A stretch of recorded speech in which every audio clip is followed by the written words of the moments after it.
तो दोस्तों स्वागत है पुनः एक बार फिर से आप सभी का अपने इस यूट्यूब चैनल पर। आज हम इस श्रृंखला को आगे बढ़ाएंगे और यहाँ पर मॉक टेस्ट नंबर 28 को डिस्कस करेंगे। और आप इस पूरे वीडियो को ध्यानपूर्वक देखें। यहाँ पे जितने भी प्रश्न हैं ये आपके बीपीएससी सहित अन्य सभी कॉम्पिटिटिव एग्जाम के दृष्टिकोण से काफ़ी महत्वपूर्ण है। यहाँ पे कुल मिला के 50 प्रश्नों को शामिल किया गया है। इस वीडियो में 10 प्रश्न आपके करंट अफेयर्स के हैं। ये सभी प्रश्न काफ़ी महत्वपूर्ण है, तो पूरे वीडियो को ध्यानपूर्वक देखें और वीडियो के अंत में कमेंट करके बताएं कि आप 50 में से कितने प्रश्नों को सही से हल कर पाते हैं, ताकि मैं भी जान सकूं कि आपकी तैयारी कितनी अच्छी है और आप भी समझ पाएं कि आपकी तैयारी कितनी अच्छी है। तो चलिए बिना देरी के शुरू करते हैं। और यहाँ पे सबसे पहला प्रश्न है 73वां संविधान संशोधन संबंधित था, किससे संबंधित था या फिर है? 73वां संविधान संशोधन जो हुआ था वो किससे संबंधित था? दोस्तों इस प्रश्न का आंसर होगा ऑप्शन नंबर ए, पंचायती राज। ऑप्शन नंबर ए यहाँ पे करेक्ट आंसर होगा, पंचायती राज से। और बलवंत राय मेहता जो संबंधित थे यही पंचायती राज से संबंधित थे। आपको इस प्रश्न में इतनी सारी जानकारी याद रखना है। और दोस्तों आप ध्यानपूर्वक इस पूरे वीडियो को देखें और इस वीडियो को पूरा एग्जाम के तौर पे लें और समझें कि ये सभी प्रश्न आपके एग्जाम में आए हुए हैं। तो चलिए हम यहाँ पे दूसरा प्रश्न देखेंगे। दूसरा प्रश्न है कार्ल मार्क्स ने राज्य के भविष्य के विषय में क्या कहा था? उसका कथन क्या था कार्ल मार्क्स का? इन्होंने राज्य के भविष्य के विषय में क्या कहा था? इस प्रश्न का आंसर होगा ऑप्शन नंबर बी, यानी कि राज्य का विनाश होगा। यह कथन कार्ल मार्क्स का है। ऑप्शन नंबर बी यहां पर करेक्ट आंसर होगा। और इसके बाद अगला प्रश्न, निम्नलिखित में से कौन सा प्रजातंत्र में एक बहुदलीय पद्धति का गुण है?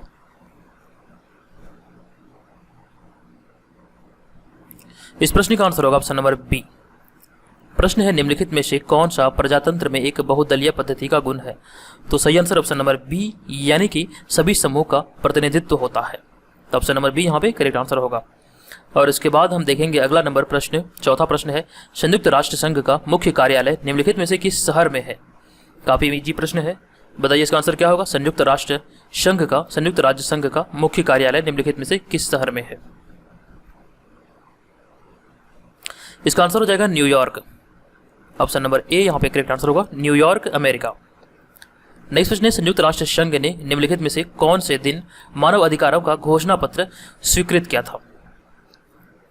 संयुक्त राष्ट्र संघ ने निम्नलिखित में से कौन से दिन मानव अधिकारों का घोषणा पत्र स्वीकृत किया था? इसका करेक्ट आंसर होगा ऑप्शन नंबर सी, यानी कि 10 दिसंबर 1948। ऑप्शन नंबर सी यहाँ पर करेक्ट आंसर होगा, 10 दिसंबर 1948 को यह घोषणा पत्र स्वीकृत किया गया था। और उसके बाद अगला प्रश्न, निम्नलिखित में से कौन सी जोड़ी का मिलान सही है? ध्यानपूर्वक सभी ऑप्शन को देखिए और उसके बाद सही आंसर का चुनाव कीजिए। छठे नंबर का आंसर क्या होना चाहिए? बताइए इसका आंसर क्या होगा? तो दोस्तों सही मिलान जो है ऑप्शन नंबर बी में है, कौटिल्य अर्थशास्त्र के लेखक थे। तो सही आंसर ऑप्शन नंबर बी। बाकी यहाँ पे जितने भी हैं ये सभी गलत है, तो आप ध्यान रखिएगा जो सही मिलान हुआ है केवल ऑप्शन नंबर बी में हुआ है। तो इस प्रकार जो हमारा सही आंसर होगा ऑप्शन नंबर बी ही यहाँ पे करेक्ट आंसर होगा। और इसके बाद हम अगला बढ़ते हैं। अगला प्रश्न है भारत की खोज के लेखक कौन है? भारत की खोज एक पुस्तक है, इसके लेखक कौन है? काफी महत्वपूर्ण प्रश्न है, कई बार एग्जाम में रिपीट हुआ है ये प्रश्न। इस प्रश्न का आंसर होगा ऑप्शन नंबर सी, यानी कि पंडित जवाहरलाल नेहरू, जो कि भारत के प्रथम प्रधानमंत्री थे। ऑप्शन नंबर सी यहाँ पर इस प्रश्न का करेक्ट आंसर होगा, जवाहरलाल नेहरू। और उसके बाद अगला प्रश्न है टॉल्स्टॉय की प्रसिद्ध पुस्तक कौन सी है जिसने महात्मा गांधी के विचारों को प्रभावित किया था? टॉल्स्टॉय की प्रसिद्ध पुस्तक कौन सी है जिसने महात्मा गांधी के विचारों को प्रभावित किया था? तो यहाँ पे 8वें नंबर का जो सही आंसर होगा वो होगा ऑप्शन नंबर डी, यानी कि वार एंड पीस। टॉल्स्टॉय की जो प्रसिद्ध पुस्तक थी वो वार एंड पीस थी, जिन्होंने महात्मा गांधी के विचारों को प्रभावित किया था। सही आंसर है ऑप्शन नंबर डी। और इसके बाद अगला प्रश्न है 1913 में रविंद्रनाथ ठाकुर को कौन सी पुस्तक के लिए नोबेल पुरस्कार से सम्मानित किया गया था? बताइए इसका आंसर क्या होगा? 1913 में इसे नोबेल पुरस्कार से सम्मानित किया गया था, कौन सी पुस्तक के लिए? तो 90 नंबर का यहाँ पर सही आंसर होगा ऑप्शन नंबर ए, यानी कि गीतांजलि के लिए। ऑप्शन नंबर ए यहाँ पर करेक्ट आंसर होगा। ये डेट आप याद रखिएगा 1913।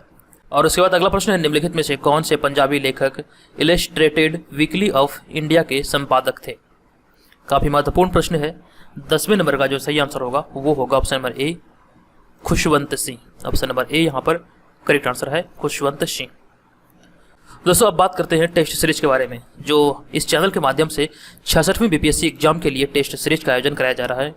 तो हालांकि ये जो आपको जो मैं यहाँ पे प्रश्न करा रहा हूँ, इस सीरीज के अंतर्गत जितने भी पीडीएफ आएंगे इस सीरीज के अंतर्गत, जो कभी ये 28वां पार्ट है, तो इस सीरीज के अंतर्गत जितने भी पीडीएफ आएंगे 66वें बीपीएससी तक, ये पीडीएफ आपको प्रत्येक दूसरे दिन दिया जाता है, यानी कि सप्ताह में 3 दिन दिया जाता है। तो इस जो वीडियो फॉर्मेट आता है, इसका पीडीएफ के लिए जो आपको स्क्रीन पर दिख रहा है, ये सभी प्रश्नों का पीडीएफ जो कि ई बुक फॉर्मेट में होगा एकदम से हूबहू।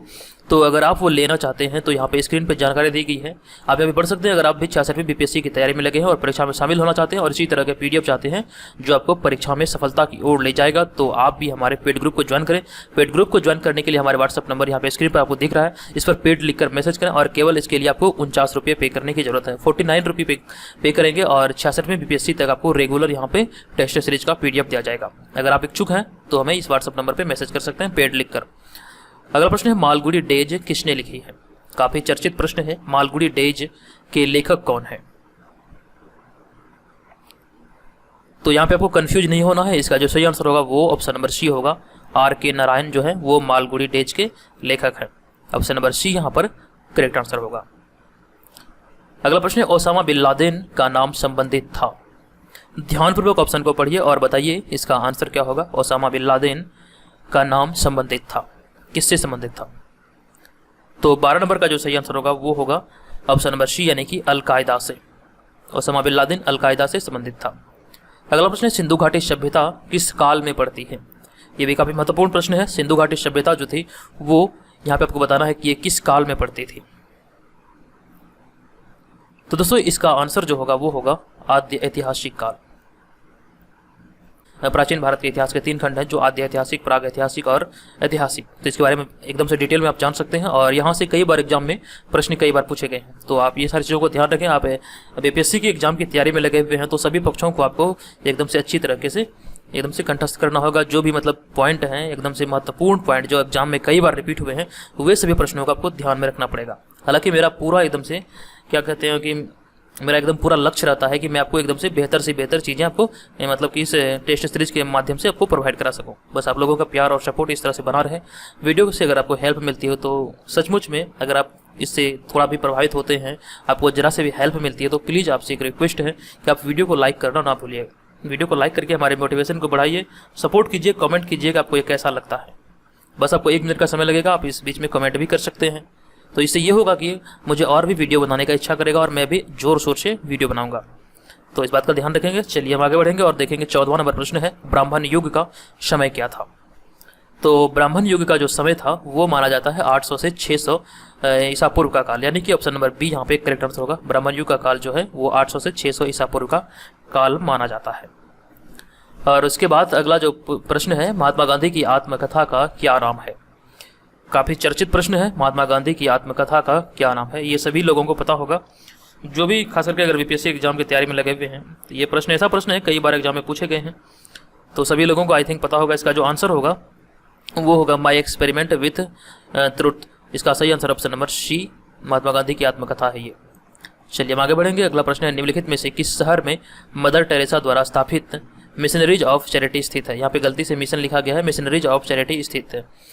तो इसका जो सही आंसर होगा, निम्नलिखित में से किस शहर में। देखिए पिछले वीडियो में एक वीडियो मैंने आपको बताया था कि मदर टेरेसा द्वारा स्थापित संघ क्या कहलाता है, तो वहाँ पे आंसर आपको बताना था मिशनरीज ऑफ चैरिटी। यहाँ पे मैंने प्रश्न को चेंज किया है। इसका जो प्रश्न है, निम्नलिखित में से किस शहर में मदर टेरेसा द्वारा स्थापित मिशनरीज ऑफ चैरिटी स्थित है? इसका आंसर होगा कोलकाता में। सही answer option number D, Kolkata में। तो ध्यान रखिएगा, 16 नंबर का सही आंसर होगा ऑप्शन नंबर डी। और उसके बाद अगला प्रश्न है, बोरोबुदुर का प्रसिद्ध बौद्ध मंदिर कहाँ पर है? 17 नंबर प्रश्न, ये काफी महत्वपूर्ण प्रश्न है। एक बार पहले भी मैं इसे एक सेट में दिया था, तो बताइए इसका आंसर क्या होगा। बोरोबुदुर का प्रसिद्ध बौद्ध मंदिर कहाँ पर है? तो इसका आंसर होगा इंडोनेशिया। देखिए मैं अधिकतर प्रश्नों को मेरी यही रहती है कि मैं प्रश्नों को रिपीट ना करूं, लेकिन कुछ प्रश्न ऐसे हैं जो मैं डाल देता हूं जिसमें मतलब कि किसी प्रकार की कन्फ्यूजन होने लगती है। बहुत सारी बातें हैं, बहुत लोगों को मतलब रिपीट करने से मतलब एक सेट में देखिए यहाँ पर मैं अभी तक मुझे लगता है मैं 5 से ज़्यादा प्रश्नों को रिपीट नहीं किया हूँ, तो रिपीटेशन यहाँ पे बिल्कुल ना के बराबर है। तो इस बात में बिल्कुल भी मतलब ये नहीं सोचिएगा कि प्रश्न रिपीट होता है, ऐसा बिल्कुल नहीं है। आप सभी पीडीएफ को, अगर आप हमारे पेड मेंबर हैं, जो भी पेड मेंबर हैं हमारे पेड मेंबरशिप लिए हुए, वो लोगों को एकदम से पता होगा कि यहाँ पे प्रश्न रिपीट नहीं होते हैं। अगर आप भी रेगुलर वीडियो देखते हैं चैनल के माध्यम से, तो आपको भी पता होगा कि जो मैं वीडियो आपको देता हूँ वहाँ पे प्रश्नों को जो रिपीटेशन होती है वो बिल्कुल ना के बराबर होती है और पूर्णतः संशोधित प्रश्न होते हैं। तो इस बात का आप ध्यान रखिएगा। चलिए अगला प्रश्न है, निम्नलिखित में से कौन संयुक्त राष्ट्र संघ की आम सभा की पहली महिला अध्यक्ष बनी थी? निम्नलिखित में से कौन संयुक्त राष्ट्र संघ की आम सभा की पहली महिला अध्यक्ष बनी थी? तो इसका आंसर होगा विजय लक्ष्मी पंडित, यानी कि ऑप्शन नंबर बी यहाँ पे करेक्ट आंसर होगा, विजय लक्ष्मी पंडित। नेक्स्ट प्रश्न है, अंतरिक्ष में पहुंचने वाली पहली भारतीय महिला कौन थी? अंतरिक्ष में पहुंचने वाली पहली भारतीय महिला का नाम बताना है। तो यहाँ पे देखिए 19 नंबर का जो सही आंसर होगा वो होगा ऑप्शन नंबर सी, यानी कि कल्पना चावला, जो कि प्रथम भारतीय महिला है जो अंतरिक्ष में पहुंची थी। सही आंसर है ऑप्शन नंबर सी। और इसके बाद अगला प्रश्न है, राष्ट्रपति किसकी सलाह पर राज्य के राज्यपाल की नियुक्ति करते हैं? किसी भी राज्य में जो राज्यपाल होता है वो राष्ट्रपति का प्रतिनिधि होता है। और यहाँ पे आपसे प्रश्न पूछा जा रहा है कि राष्ट्रपति किसकी सलाह पर राज्य के राज्यपाल की नियुक्ति करता है। तो यहाँ पे 20वें नंबर का जो सही आंसर है वो होगा यहाँ पे ऑप्शन नंबर सी, यानी कि प्रधानमंत्री की सलाह पर। चलिए अगला प्रश्न है, संविधान निर्माताओं ने निम्न में से किस पर विशेष ध्यान दिया था? जो संविधान निर्माता थे इन्होंने संविधान निर्माण के दौरान किन बातों पर विशेष ध्यान दिया था? आप यहाँ पे ऑप्शन को देखिए और उसके बाद बताइए इसका आंसर क्या होगा। तो दोस्तों यहाँ पे जो सही आंसर होगा वो होगा प्रस्तावना पर। जो संविधान है, संविधान की प्रस्तावना को संविधान का आत्मा कहा जाता है, इस बात का भी आप ध्यान रखिएगा। और इसी प्रस्तावना पर इन्होंने मतलब कि विशेष ध्यान दिया था संविधान निर्माताओं ने। तो इसका सही आंसर है ऑप्शन नंबर ए। तो अगला प्रश्न है 22 नंबर प्रश्न, भारत के संघ के मंत्रियों का परिषद कौन नियुक्त करता है? 22वां नंबर जो प्रश्न है, भारत के संघ के मंत्रियों का परिषद कौन नियुक्त करता है? इस प्रश्न का आंसर होगा ऑप्शन नंबर ए, यानी कि राष्ट्रपति। ध्यान दीजिएगा, इसका आंसर होगा ऑप्शन नंबर ए, मंत्रियों के परिषद नियुक्त करते हैं राष्ट्रपति। नेक्स्ट प्रश्न है, इनमें से कौन सर्वोदय आंदोलन के साथ घनिष्ठ रूप से जुड़े हुए थे? बीपीएससी के दृष्टिकोण से ये काफी महत्वपूर्ण प्रश्न है। सर्वोदय आंदोलन से जुड़ा हुआ जो था, घनिष्ठ रूप से जो जुड़े हुए थे वे थे Jayaprakash Narayan. Option number C यहाँ पे करेक्ट आंसर होगा, जयप्रकाश नारायण इसका करेक्ट आंसर होगा। अगला प्रश्न है, संविधान सभा के अध्यक्ष कौन थे? ये काफी महत्वपूर्ण प्रश्न है। संविधान सभा के अध्यक्ष थे जो डॉक्टर राजेंद्र प्रसाद, अस्थायी अध्यक्ष थे। अगर अस्थायी अध्यक्ष की बात करेगा तो ये सच्चिदानंद सिन्हा थे। तो दोनों चीजों को आपको ध्यान रखना है, अस्थायी अध्यक्ष डॉक्टर राजेंद्र प्रसाद, जबकि अस्थायी अध्यक्ष जो थे वो सच्चिदानंद सिन्हा थे। और इसके बाद अगला प्रश्न है, किसी राज्य में राष्ट्रपति शासन की प्रारंभिक अवधि कितनी होती है या फिर हो सकती है? किसी राज्य में राष्ट्रपति शासन की प्रारंभिक अवधि कितनी होती है? 25वें नंबर का सही आंसर होगा ऑप्शन नंबर बी, यानी कि 3 माह। प्रारंभिक अवधि जो होती है ये 3 माह की होती है। अगला प्रश्न है, निम्नलिखित युग्मों में से कौन से सही नहीं है? सही नहीं है जो आप उसका चुनाव कीजिए। सभी को देखिए ध्यानपूर्वक और बताइए इनमें से कौन सही नहीं है। इस प्रश्न का आंसर होगा ऑप्शन नंबर डी, यानी कि असम। देखिए यहाँ पे जो रबड़ आपको दिख रहा है, ये रबड़ बेसिकली असम में नहीं बल्कि केरल में होता है। यहाँ पे अगर केरल रहता तो ये भी हमारा सही होता, बल्कि यहाँ पे देखिए ऑप्शन नंबर सी में जम्मू कश्मीर केसर, कर्नाटक कॉफी और केरल टेफियोका, तो ये सभी यहाँ पे सही है। तो यहाँ पे ऑप्शन नंबर डी में अगर यहाँ पे असम की जगह केरल रहता तो यहाँ पे हमारा आंसर ई होता, लेकिन यहाँ पे गलत है। रबड़ का उत्पादन जो होता है वो अधिकतर केरल में होता है, तो इस बात का ध्यान रखिएगा। तो सही आंसर जो होगा, यहाँ पे प्रश्न आपसे पूछ रहा था कि कौन सही नहीं है, तो सही नहीं यहाँ पर ये है, बिल्कुल असत्य है ये, तो आंसर होगा ऑप्शन नंबर डी। और उसके बाद अगला प्रश्न है, बांदीपुर किसके लिए मशहूर है? इस प्रश्न का आंसर होगा ऑप्शन नंबर बी, यानी कि पशुओं का अभ्यारण्य के लिए ये मशहूर है। आपको बताना है कि बांदीपुर किस राज्य में पड़ता है, भारत के किस राज्य में बांदीपुर स्थित है, जो कि एक पशुओं का अभ्यारण्य है। ये काफी महत्वपूर्ण है, आपको जानना चाहिए कि ये किस राज्य में पड़ता है। अगर आप में से किसी लोग को पता है तो जरूर बताइए, अगर इसके बारे में डिटेल में लिखना चाहते हैं तो जरूर लिखिए। चलिए अगला प्रश्न है, निम्नलिखित में से कौन सा सागरीय शीत प्रवाह है? निम्नलिखित में से कौन सा सागरीय शीत प्रवाह है? इस प्रश्न का आंसर होगा option number B, Labrador. Option number B यहाँ पे करेक्ट आंसर होगा, लेब्राडोर। इसका ध्यान रखिएगा। और यहाँ पे चैलेंजर जो आपको दिख रहा है, ये चैलेंजर गर्त जो कि प्रशांत महासागर में स्थित है, और ये सबसे ज़्यादा गहराई वाला चैलेंजर यानी कि ये गर्त है, चैलेंजर गर्त इसका नाम है। और इसकी जो गहराई है वो है 1033 मीटर। मैंने आपको इसके बारे में डिटेल में कई बार बताया है। और अगला प्रश्न, निम्नलिखित में से किस राज्य के तटीय विस्तार में अधिकतम क्षेत्र में सुंदर वन पाया जाता है? प्रश्न को ध्यानपूर्वक पढ़िए। प्रश्न है, निम्नलिखित में से किस राज्य के तटीय विस्तार में अधिकतम क्षेत्र में सुंदर वन पाया जाता है? इसका आंसर होगा ऑप्शन नंबर ए यानी कि पश्चिम बंगाल। तटीय विस्तार में अधिकतम जो क्षेत्र में सुंदरवन पाया जाता है वो पश्चिम बंगाल के क्षेत्र में पाया जाता है।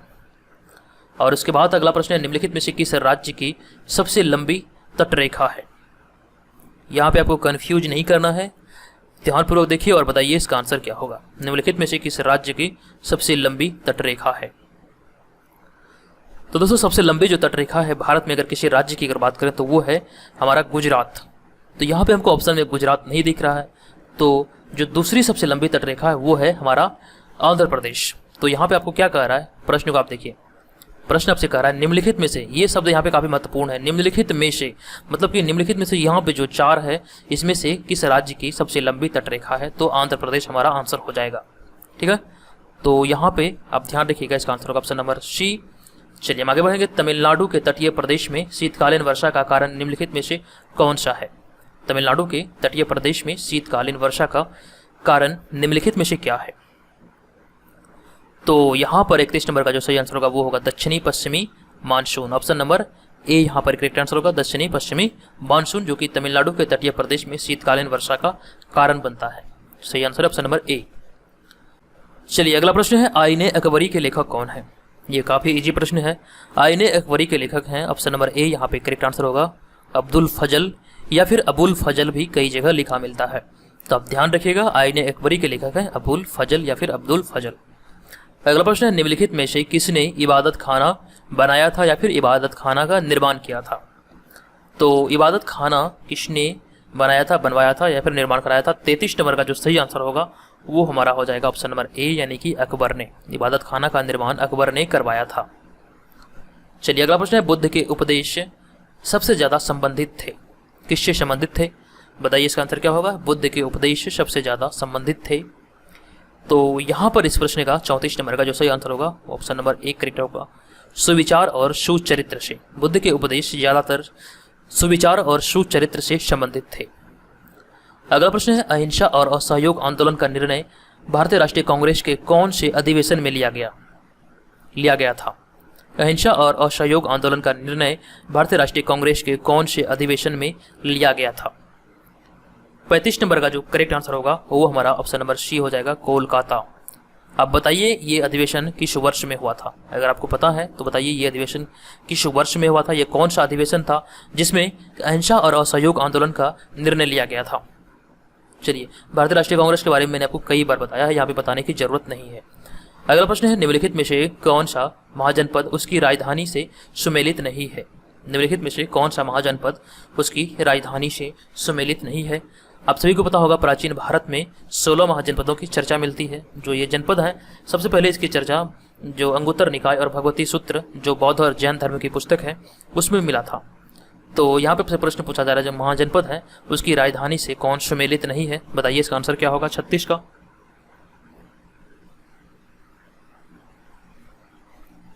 तो इस प्रश्न का आंसर होगा option number B, Vajji Pataliputra.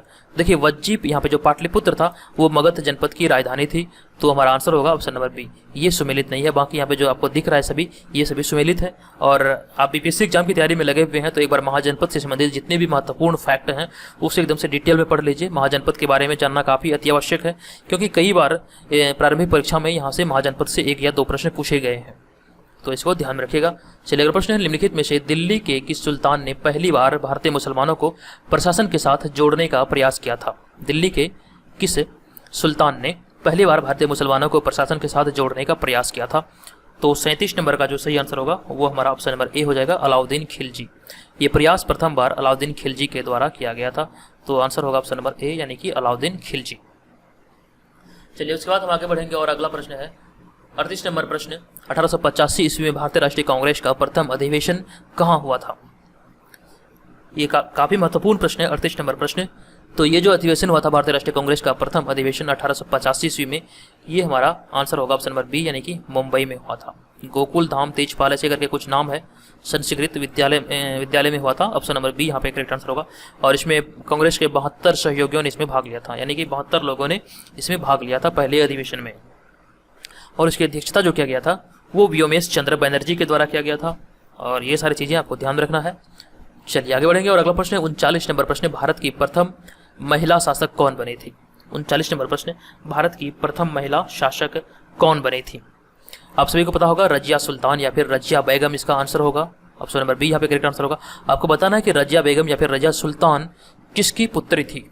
आपको पता होगा इसका आंसर, तो बताइए इसका आंसर क्या होगा। ये रजिया बेगम जो थी ये किसकी पुत्री थी? चलिए अब यहाँ अगला प्रश्न है, निम्नलिखित युग्मों में से कौन सा सुमेलित नहीं है? चलिए इस तरह के जो प्रश्न है मिलान करने वाला, ये आपसे कई बार एग्जाम में पूछे गए हैं। तो निम्नलिखित में से युग्मों में से कौन सा सुमेलित नहीं है, बताइए इसका आंसर क्या होगा। इस प्रश्न का आंसर होगा ऑप्शन नंबर सी, यानी कि सातवाहन वंश विजयनगर साम्राज्य। ये ऑप्शन नंबर सी यहाँ पे करेक्ट आंसर होगा। ये सुमेलित नहीं है, बल्कि चंदेली वंश बुंदेलखंड, मौर्य वंश पाटलिपुत्र, पल्लव वंश कांचीपुरम इसका सही आंसर होगा। ऑप्शन नंबर सी यहाँ पे करेक्ट नहीं है, ये सुमेलित नहीं है। तो हमारा आंसर होगा ऑप्शन नंबर सी। चलिए अगला प्रश्न है, किस अंतर्राष्ट्रीय पत्रिका द्वारा इंदिरा गांधी को 100 वुमन ऑफ ईयर की सूची में शामिल किया गया? 100 वुमन ऑफ ईयर की सूची में शामिल किया गया इंदिरा गांधी को किस पत्रिका के द्वारा, किस अंतर्राष्ट्रीय पत्रिका के द्वारा? तो ये सभी प्रश्न जो है करंट अफेयर्स के हैं। ये सभी इस वीडियो में आपको जो 10 प्रश्न देखने को मिलेंगे करंट अफेयर्स के, ये दिसंबर 2019 से संबंधित है। तो इतना पीछे का करंट अफेयर्स देने का मकसद यही है कि यहाँ पर मैं यहाँ पे एकदम से दिसंबर से लेकर आपको यहाँ मतलब कि एकदम से बढ़ते जाऊँगा, और 10-10 प्रश्न जो करंट अफेयर्स के आएंगे वो सभी अति महत्वपूर्ण होंगे। आने वाले समय में आपके छात्र बीपीएससी में आपको काफ़ी हेल्प करेगा। तो यहाँ पे दिसंबर 2019 का ये प्रश्न है, इसका जो आंसर होगा 41 नंबर का, इस प्रश्न का आंसर होगा ऑप्शन नंबर बी, यानी कि टाइम पत्रिका। टाइम पत्रिका के अनुसार इंदिरा गांधी को 100 वुमेन ऑफ ईयर की सूची में शामिल किया गया था। तो हमारा जो आंसर होगा वो होगा option number A, option number B, यानी कि टाइम पत्रिका। चलिए अगला प्रश्न है, गूगल ने किस भारतीय शहर में 2021 तक अपना अगला क्लाउड क्षेत्र खोलने की घोषणा की है? प्रश्न को ध्यानपूर्वक पढ़िए। गूगल ने किस भारतीय शहर में 2021 तक अपना अगला क्लाउड क्षेत्र खोलने की घोषणा की है? इस प्रश्न का आंसर होगा ऑप्शन नंबर बी, यानी कि दिल्ली। दिल्ली में ये 2021 तक अगला गूगल क्लाउड क्षेत्र खोलने की घोषणा किया गया है। चलिए अगला प्रश्न यहाँ पे देखते हैं, बांग्लादेश बौद्ध कृष्टि प्रचार संघ के प्रमुख का क्या नाम था जिनका हाल ही में निधन हो गया? तो 43 नंबर प्रश्न का सही आंसर होगा ऑप्शन नंबर सी, यानी कि शुद्धानंद महात्रो। शुद्धानंद महात्रो इसका करेक्ट आंसर होगा। नेक्स्ट प्रश्न है, आरबीआई ने हाल ही में नकदी संकट से जूझ रहे निजी क्षेत्र के किस बैंक पर रोक लगाने हेतु उसके निदेशक मंडल को भंग कर दिया था? तो ये भंग किया गया था यस बैंक का, ऑप्शन नंबर बी यहाँ पे करेक्ट आंसर होगा। आप सभी को पता है कुछ दिन पहले यस बैंक काफी चर्चे में है, इसका वजह आप सभी को पता है क्या वजह था। यहाँ पे मैं इसके बारे में डिटेल में चर्चा नहीं करने वाला हूँ। चलिए अगले प्रश्न में चलते हैं। अगला प्रश्न है, हाल ही में किस देश ने इजराइल फिलिस्तीन विवाद को लेकर अपने रुख पर कायम रहते हुए संयुक्त राष्ट्र में फिलिस्तीन के पक्ष में मतदान किया? इस प्रश्न का आंसर होगा ऑप्शन नंबर डी, यानी कि भारत ने। देखिए प्रश्न को मैं एक बार फिर से पढ़ रहा हूँ, प्रश्न को ध्यानपूर्वक समझिए। ये काफी अंतर्राष्ट्रीय संबंधित प्रश्न है, ये एग्जाम में आपसे पूछे जा सकते हैं। तो इसका जो प्रश्न है, हाल ही में किस देश ने इजराइल फिलिस्तीन विवाद, दोनों देशों के जो बीच विवाद चल रहा है इजराइल फिलिस्तीन के बीच, तो उस विवाद को लेकर अपने रुख पर कायम रहते हुए संयुक्त राष्ट्र में फिलिस्तीन के पक्ष में अपना मतदान किया है, वो है भारत। चलिए अगला प्रश्न है, हाल ही में ब्रिटिश कोलंबिया विश्वविद्यालय के खगोलविद द्वारा कितने नए ग्रहों की खोज की गई है? हाल ही में ब्रिटिश कोलंबिया विश्वविद्यालय के खगोलविदों द्वारा कितने नए ग्रहों की खोज की गई है? तो 46 नंबर का जो सही आंसर होगा वो होगा ऑप्शन नंबर सी, ये 17 नए ग्रहों की खोज की गई है। तो ध्यान रखिएगा, आंसर होगा ऑप्शन नंबर सी। दोस्तों अगर आपको इस वीडियो से हेल्प मिल रही है तो वीडियो को लाइक जरूर कीजिएगा। चलिए हम यहाँ पे अब चलते हैं 47वें नंबर प्रश्न पे। केंद्रीय जल शक्ति मंत्री ने हाल ही में स्वच्छ भारत मिशन के किस ग्रामीण चरण की शुरुआत की है? इसका सही आंसर होगा ऑप्शन नंबर बी, यानी कि दूसरे ग्रामीण चरण की, स्वच्छ भारत मिशन की दूसरे ग्रामीण चरण की शुरुआत की गई। यहाँ पे ध्यान दीजिएगा, ये ग्रामीण चरण की यहाँ पे बात कर रहा है, तो ये बहुत महत्वपूर्ण है। ग्रामीण चरण स्वच्छ भारत मिशन के अंतर्गत दूसरे ग्रामीण चरण की शुरुआत किया गया है। चलिए अब आगे बढ़ते हैं। अगला प्रश्न है 48 नंबर प्रश्न, किस विश्व चैंपियन बैडमिंटन खिलाड़ी को हाल ही में चौथी बार टाइम्स ऑफ इंडिया स्पोर्ट्स पुरस्कारों में वर्ष का सर्वश्रेष्ठ खिलाड़ी चुना गया? उस बैडमिंटन खिलाड़ी का नाम क्या है, बताइए इसका आंसर क्या होगा? तो दोस्तों इसका नाम है पीवी सिंधु। सही आंसर है हमारा ऑप्शन नंबर ए, यानी कि पीवी सिंधु इसका करेक्ट आंसर है। चलिए आगे बढ़ते हैं और देखेंगे अगला नंबर प्रश्न, किस खिलाड़ी ने 500 T20 मैच खेलने वाले इतिहास के पहले खिलाड़ी बने हैं? यहाँ पे ने गलत लिखा गया है, ने नहीं होना चाहिए। कौन सी खिलाड़ी 500 T20 मैच खेलने वाले इतिहास के पहले क्रिकेटर बने हैं? तो इसका आंसर होगा Kieron Pollard. Option number B यहाँ पे करेक्ट आंसर होगा, कैरन पोलार्ड इसका करेक्ट आंसर है। मैंने आपको बताया कि ये सभी प्रश्न आपके दिसंबर माह से संबंधित है, तो आप ध्यान रखिएगा। चलिए अगला प्रश्न है, वित्त मंत्री निर्मला सीतारमण के अनुसार केंद्रीय मंत्रिमंडल ने कितने सरकारी बैंकों के विलय से 4 बैंक बनाने को मंजूरी दे दी है? तो इस प्रश्न का आंसर होगा ऑप्शन नंबर सी यानी कि 10। ऑप्शन नंबर यहाँ पे करेक्ट आंसर होगा ऑप्शन नंबर सी यानी कि 10। तो यहाँ प्रश्न पूछ रहा था कितने सरकारी बैंकों के विलय से 4 बैंक बनाने को मंजूरी दे दी है। सही आंसर ऑप्शन नंबर सी। तो इसका आंसर ध्यान रखिएगा। तो दोस्तों आपको इस वीडियो से हेल्प मिली या फिर नहीं, आपका एक कमेंट जरूर ये डिसाइड करेगा कि आपको इस वीडियो से हेल्प मिली या फिर नहीं। वीडियो में कमेंट करके बताएं कि ये वीडियो आपको कैसा लगा, किसी प्रकार के सुझाव, किसी प्रकार की शिकायत आप इस वीडियो के माध्यम से मुझे बता सकते हैं। और यहाँ पे अगर आप हमारे पेड ग्रुप से जुड़ना चाहें और इस श्रृंखला के अंतर्गत आने वाले सभी वीडियो के PDF को प्राप्त करना चाहते हैं तो केवल 49 रुपये पे करके आप हमारे पेड ग्रुप को ज्वाइन कर सकते हैं। आप देख चुके हैं हमारा कंटेंट कैसा है, ये आपके छात्र में BPSC के लिए निसंदेह ही काफ़ी महत्वपूर्ण है। अगर आप चाहें तो इसे एकदम से पेड कर सकते हैं। इसके लिए आप WhatsApp पे मैसेज करें और तमाम जानकारियाँ जो होगी इस पेड ग्रुप में आपको क्या क्या फैसिलिटी मिलेगी वो सभी चीज़ें आपको मैसेज के माध्यम से बताई जाएगी। तो आप पेड लिखकर मैसेज करें और उसके बाद जानें कि आपको इसके अंतर्गत क्या क्या फैसिलिटीज़ वगैरह मिलेगी। तो दोस्तों आज के इस वीडियो में इतना ही। अगला सेट जो 29 नंबर जो मॉक टेस्ट आएगा वो जल्द ही आएगा। और चलिए मिलते हैं अगले वीडियो में। वीडियो को लाइक नहीं किया तो लाइक करते जाएँ। चलिए धन्यवाद।